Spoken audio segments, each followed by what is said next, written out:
ସେଗୁଡ଼ାକ ତମ ଗୁଣ। ଇଏ ତିନିଟା ଯାକ ଗୁଣ ଆମର ଭିତରେ ଅଛି। ଆଉ ତିନି କ'ଣ ଅଛି? କର୍ମ କରିବ ନାନା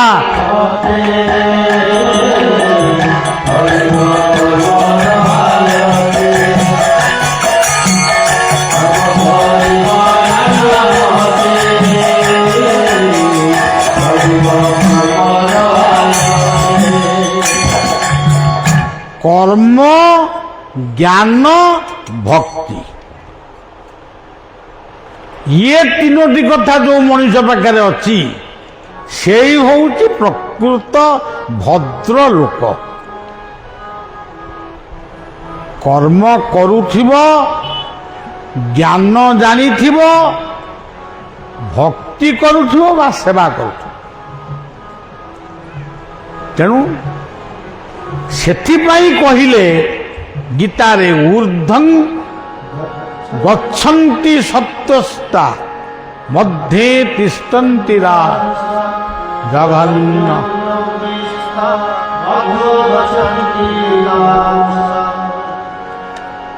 ତେଣୁ ସଜ୍ଜନ ଖାଲି ମନେ ପକେଇବେ ଆମେ ଜନ୍ମ ହେଇଥିଲୁ କୋଉ ମସିହାରେ, ବର୍ତ୍ତମାନ ମସିହା ନାଁଟା କ'ଣ? 2024 ନା କ'ଣ? হ্যাঁ, ତେବେ ଆମକୁ ବୟସ କେତେ ହେଲାଣି? ଆଉ କେଇଦିନ ହାରାହାରି ରହିବ? ଭୀମ ଭୋଇ କ'ଣ କହିଲେ? ଭୀମ ଭୋଇ ଗୋଟେ ଭଜନରେ ଗାଇଲେ, ଭଜରେ ଶ୍ରୀ ଗୁରୁ ପାଦ ନ କରି ହେଳା, ଅଣ ହେଳା କଲେ ଉଡ଼ିବ।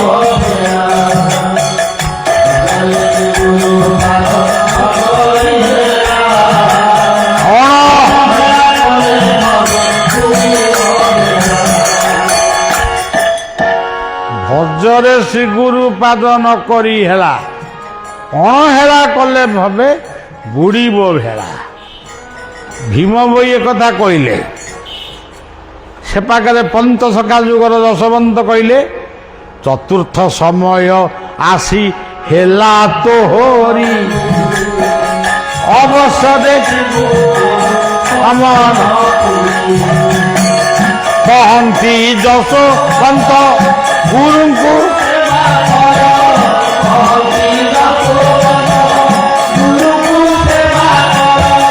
ବସିବ।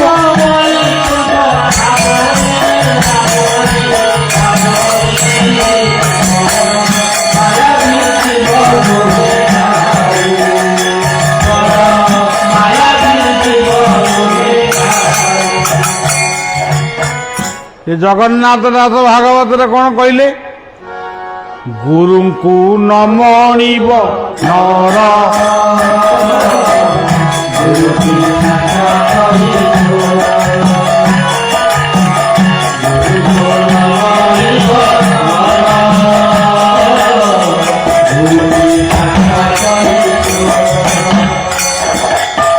ଆଉ ଗୋଟେ ପଦରେ କହିଲେ, ଏ ନାବେ ଗୁରୁ କର୍ଣ୍ଣ,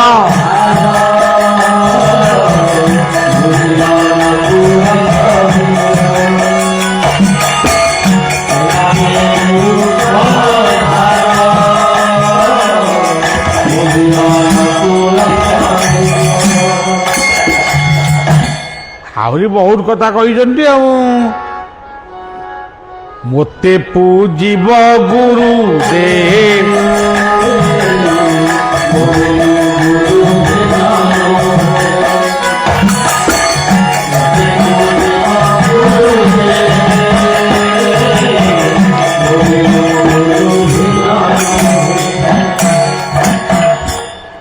ବଳିଆ ହେଇଛି ଆପଣମାନେ ଆସୁଛନ୍ତି। ମୁଁ ଯଦି ଗୋଟେ ଗୋଡ଼ରେ ଘୁଙ୍ଗୁର ଫୁଙ୍ଗୁର ବାନ୍ଧିକିରି ଟିକେ ନାଚି ଯାଆନ୍ତି, ଆଉ ଟିକେ କାଲିକି ଅଧିକ ଲୋକ ହୁଅନ୍ତେ। ମତେ ନାଚି ଆସେନି, ଆଉ ମୁଁ ଆଉ ନାଚିବି କ'ଣ? ମୁଁ ଯେଉଁ ନାଚଟି ନାଚିଛି ସେଇ ନାଚଟା ମୁଁ ନାଚିବି। ଆଉ ଘୁଙ୍ଗୁର ବାନ୍ଧିକିରି ମୁହଁରେ ପାଉଡର ମାରି ସେ ସବୁ ନୁହେଁ। ଆମେ କେଉଁ ନାଚ ନାଚିବୁ? লজ্জা সংকোচ দূর করি।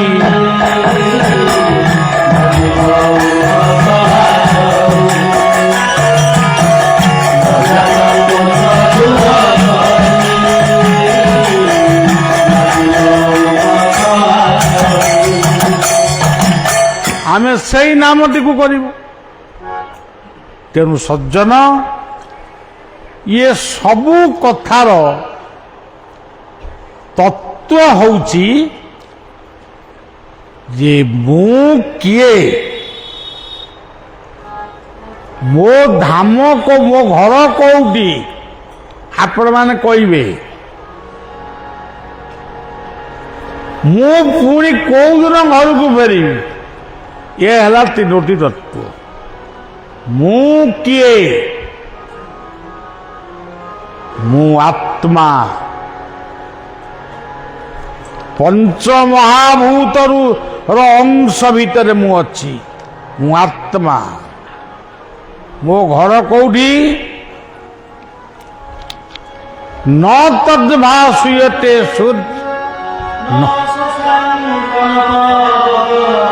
ଯଦଗତ୍ୱାଂ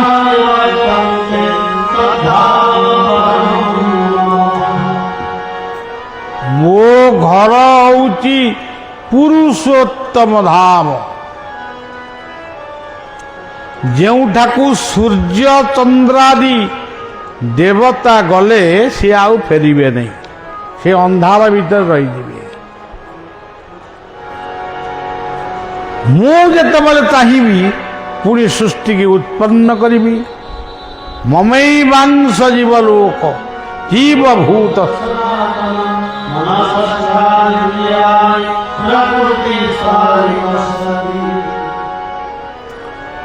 ମୋ ଧାମ ନାଁ ହେଉଛି ପୁରୁଷୋତ୍ତମ ନାମ। ସର୍ବରହସ୍ୟ ପୁରୁଷୋତ୍ତମ ଦେବନ ଯା କ୍ଷେତ୍ରାଣାଂ ରାଜାଶ୍ରୀ ଦେବାନାଂ রাজাশ্রী। গীতার পঞ্চদশ অধ্যায়। ঊর্ধ্বমূলম ছন্দাংসি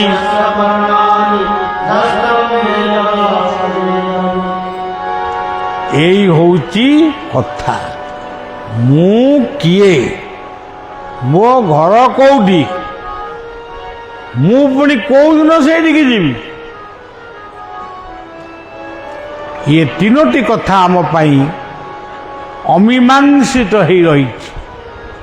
ଯିଏ ପଚାରିବ ମୁଁ କିଏ, ତମେ କିଏ ବାବୁ? ଆମ ଘର ବାତ। କୋଉ ବାତ? ବାତଟା କୋଉଠି? ବାତଟା କେନ୍ଦୁଝର ଜିଲ୍ଲାରେ। ଆଉ ମୁଁ କଣ ସେଇ ବାତ କଥା ପଚାରୁଛି? ধোরে বাই ধো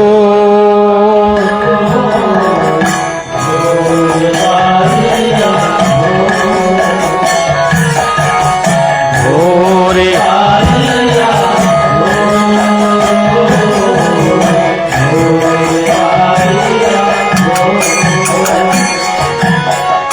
যেউ কিয়ারি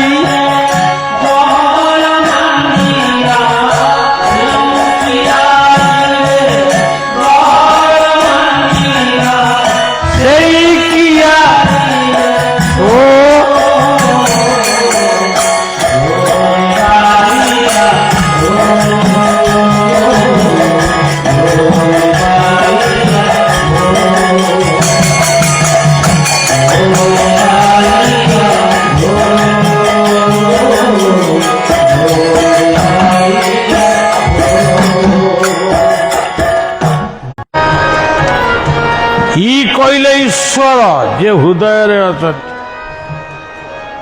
ଆ କହିଲେ ଆତ୍ମା, ଯେଉଁ ନାମଟି ଈଶ୍ୱରଙ୍କର ଅନ୍ୟ ଏକ ନାମ। ଇରେ ବାଇଆ ମାନେ ମୁଁ ଆପଣଙ୍କୁ କହୁଛି, ଆପଣ ମତେ କହୁଛନ୍ତି, ଏମିତି ଚାଲିଛି। ଆଉ ନିଜକୁ ଧୌତ କର। ଆଡ଼େ ସାଡ଼େ କ'ଣ ମାତୁଛ? ନିଜକୁ ଶୋଧନ କର। ଦମ୍ଭ ଦର୍ପଭିମାନସ୍ୟ କ୍ରୋଧ ମାରୁଷ୍ୟମେବ ଅଜ୍ଞାନଂ ଚାବିଜାତସ୍ୟ ପାର୍ଥ ସମ୍ପଦମାନ୍। ଏଗୁଡ଼ାକୁ ସବୁ ଛାଡ଼। ମୁଁ ଏମିତି କରିଦେଲି, ମୁଁ ସେମିତି କରିଦେଲି, ଏସବୁ ଛାଡ଼। ଏ ବୃଥା ଅଭିମାନ ଛାଡ଼। ଅଭିମାନ ସୁରାପାର। ଏଗୁଡ଼ାକ ସବୁ କଥା ନୁହେଁ। ନିଜକୁ ଧୌତ କର। କେମିତି ଧୌତ କରିବା? ଯେଉଁ କିଆରୀରେ ଗହଳ ମାଣ୍ଡିଆ, ଏଇ ଯୋଉ ଭୁଲତା ଦ୍ୱୟର ମଧ୍ୟରେ ବିନ୍ଦୁ ରୂପ ବିରାଜ। ଏଇ ଚକ୍ରଟିକୁ ଟିକେ ମନ ଭିତରେ ଧ୍ୟାନ କର। 5 ମିନିଟ୍ ହଉ, 3 ମିନିଟ୍ ହଉ। ଧୋରେ ବାଇଆ ଧୋ ଯେଉଁ କିଆ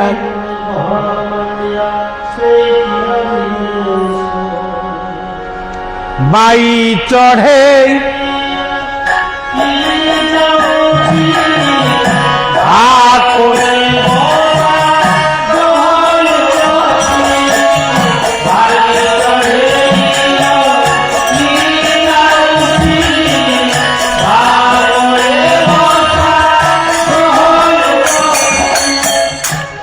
ଏଇ ଦେଖନ୍ତୁ ବାଇ ଚଢ଼େଇର ବସା ଯାଉଛି ଆଉଛି ଯାଉଛି ଆଉଛି। ଯୋଉଦିନ ବନ୍ଦ ହେଇଯିବ ତାଙ୍କ ଭିତରେ ଶିକାଶିକି ହେଇଯିବେ। ଜୀବ ପରମଙ୍କର ବିଚାର, ଚାଲ ଇଏ ଘରୁ ହୋଇଯିବା ବାହାର। ପଳେଇଲେ, ଯେମିତି ପଳେଇଲେ ଏ ଠକ। ତାପରେ ଆସିଲା କ'ଣ? ମା ମାନଙ୍କର ସେଇ ଗୀତ, ଟୁକୁ ମୁସିଲ ଟୁକେଇ ମୁସି ଧାନ ଟୁକୁ ମୁସିଲ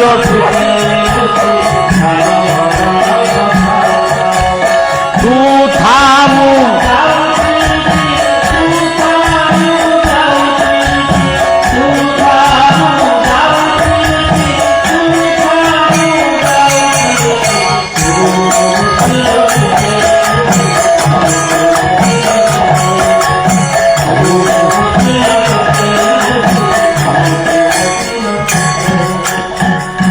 ଏଗୁଡ଼ା ସବୁ ଭାଗବତ।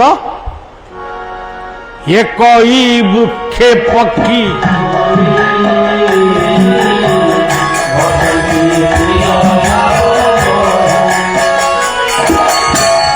ଗୋଟିଏ ଭୁଞ୍ଜା କି ଭୁଞ୍ଜ ଅନ୍ୟଟି।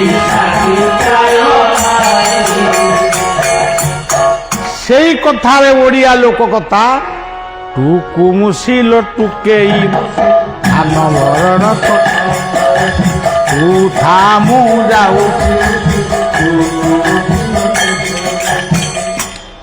ସଜ୍ଜନ, ଆମ ଓଡ଼ିଆର ଲୋକ ସଙ୍ଗୀତ ଆଜି ମା ମାନେ ଭୁଲିଗଲେଣି, ବୋଧେ ଭୁଲିଗଲେଣି। ନା ନା, ଭୁଲିବନି। ଏଇ ହଉଛି ତତ୍ତ୍ୱଭିତ୍ତିକ କଥା, ସବୁ କଥା। ମୋତେ କହିବାକୁ ସମୟ ନାହିଁ। ମୁଁ ସବୁଦିନେ କହିକିରି ମୋର ବି ଜିଭ ପାଟି ସବୁ ଘା ହେଇଗଲାଣି। ମୁଁ କେବଳ ବିଶ୍ରାମ ପାଇଁ ଆଉ ଗୋଟିଏ ଦିନ ଆପଣଙ୍କ ସହିତ ଦେଖାହବ। ତାପରେ ମୁଁ ଟିକେ 4-5 ଦିନ ଯିବି ଶୋଇବି। ଏ ଯେଉଁ ମୋର କଲ୍ ଗୁଡ଼ା ମୋର ଆଉଛି, ମୋତେ କ'ଣ କିଏ ପଇସା ମୁଁ କ'ଣ ଡିମାଣ୍ଡ କରୁଛି? ମୁଁ ଯଦି ଗୋଟେ ପାଲାବାଲା ହେଇଥାନ୍ତି, ବର୍ଷକୁ ପ୍ରାୟ 2-3 ଲକ୍ଷ ଟଙ୍କା ରୋଜଗାର କରିଥାଏ। ତେଣୁ ମୁଁ ତ ଜଣେ ସାଧାରଣ ଲୋକ, ମୁଁ ବା କ'ଣ କହିବି? ତେଣୁ ସେ ଯାହା ହଉ, ତେବେ ସେଇ ଯେଉଁ କଥା, ସେ କଥା ଏକ ସୁନ୍ଦର କଥା। ସବୁ କଥା ବାଇ ଚଢ଼େଇର ବାଇ ଚଢ଼େଇରେ ବାଇ ଚଢ଼େ ତୋ ମା ଯାଇଛି କାଳି ଗାଈ ଠାରୁ ଆଣିବ କୋଳରେ ବସେଇ ମାଠି ମୁଠି କରି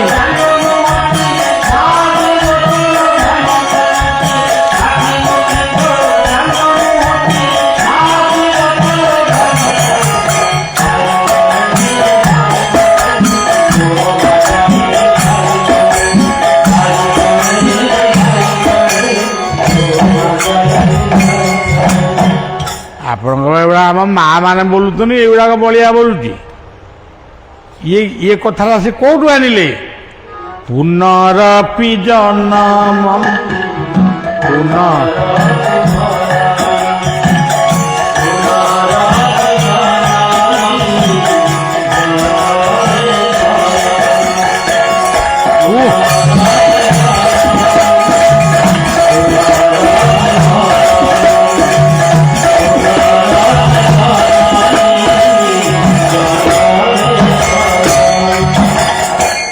পুনরপি জনমম পুনরপি মরণম পুনরপি জননী জঠরে ଶୟା।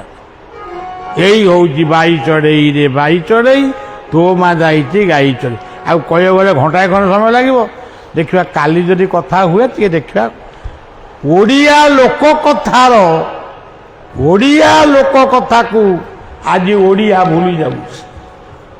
ଆଜି ଓଡ଼ିଆ ଭାଷାରେ ଲେଖାଥିବା ଭାଗବତ ଟୁଙ୍ଗି ଆଜି ନାହିଁ।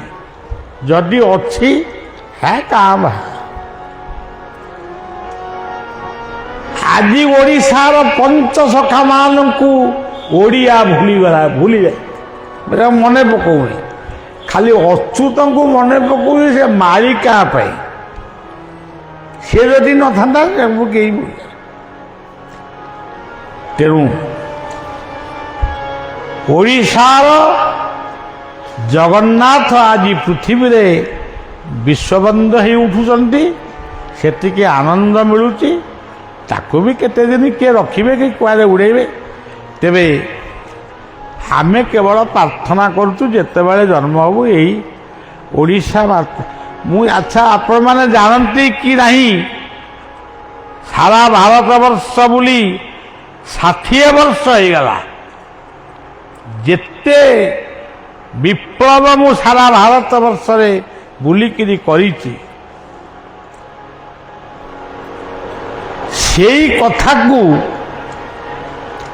ଆପଣମାନେ ଶୁଣିଲେ ସେ ଗୋଟେ ବିରାଟ କଥା। କେତେ ମୁଁ କେବଳ ନାମ କରି କୀର୍ତ୍ତନ କରି ଗୋଟେ ବାବାଜୀ ହେବି, ଗୋଟେ ମହାପୁରୁଷ ହେବି ଏଥିପାଇଁ ମୋର ସାଧନା ନାହିଁ। ସମାଜର ସଂସ୍କାର ମୋ ପାଇଁ ତୀର୍ଥ। ମୁଁ ଗଙ୍ଗା ଯମୁନାରେ ସ୍ନାନ କରେନି, ନମସ୍କାର କରେ। ସମାଜର ସଂସ୍କାର ଇଏ ହେଉଛି ମୋ ପାଇଁ ତୀର୍ଥ। ଏଇ ଆସିବା ପୂର୍ବରୁ ଟିକେ ପଚାରୁଥିଲି। ମୁଁ କହିଲି ବାବୁ ମୁଁ ଶୁଣିଥିଲି ଯେ ଏଠି କ'ଣ ମରିଗଲେ କାଳେ ବାଲିରେ ପୋତି ଦେଉଛନ୍ତି?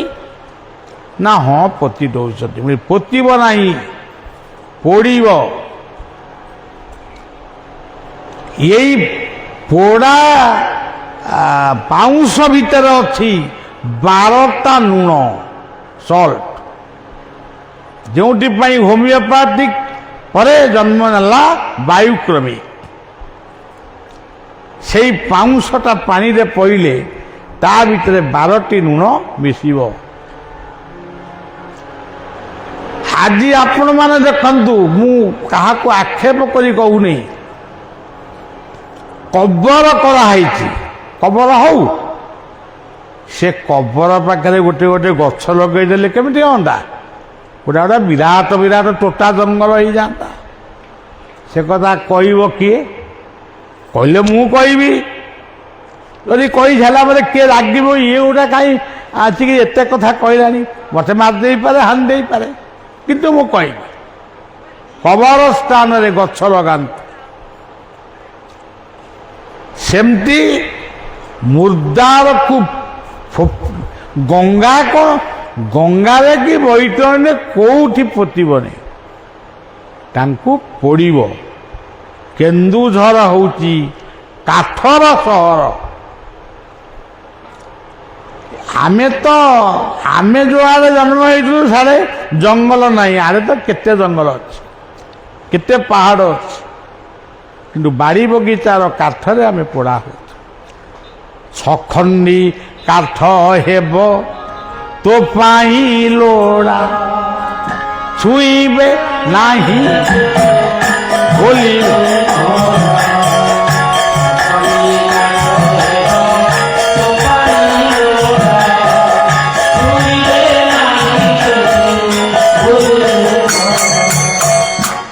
ସାର ଦେହକୁ ମନ କରିଛୁ ସଜ ଅନ୍ଧକାର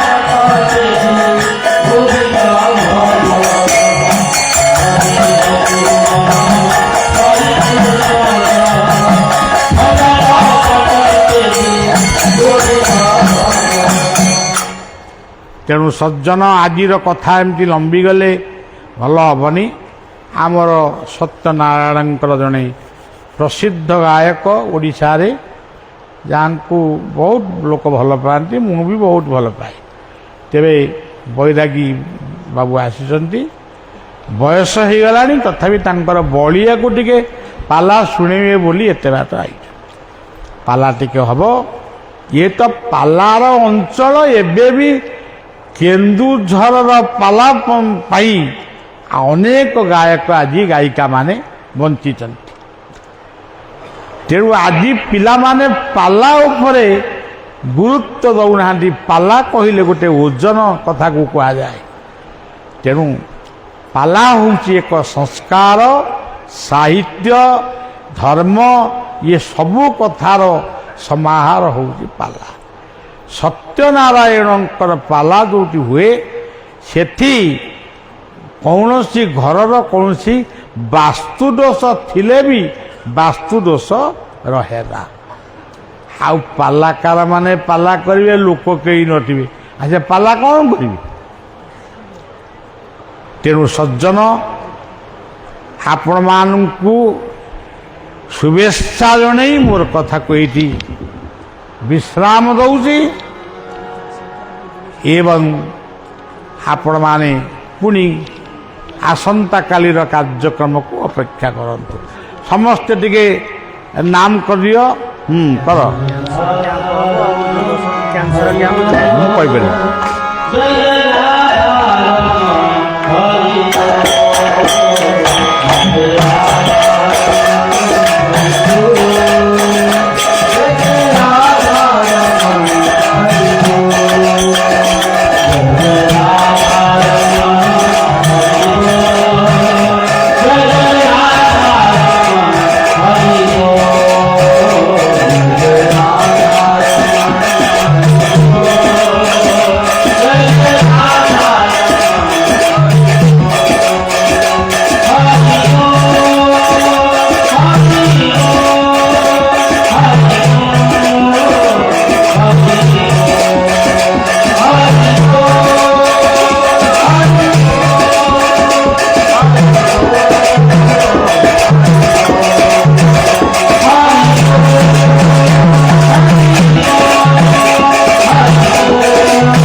କାଲି ବୈତରଣୀ ତୀର୍ଥରେ ବୁଡ଼ ଏବଂ ଯଜ୍ଞ ଅନୁଷ୍ଠିତ ହେବ ପଞ୍ଚବଟୀରେ। ଏଠି ଆପଣଙ୍କର କେତେ ଗୁଡ଼ିଏ କାର୍ଯ୍ୟକ୍ରମ ଆମେ ନେଇଛୁ।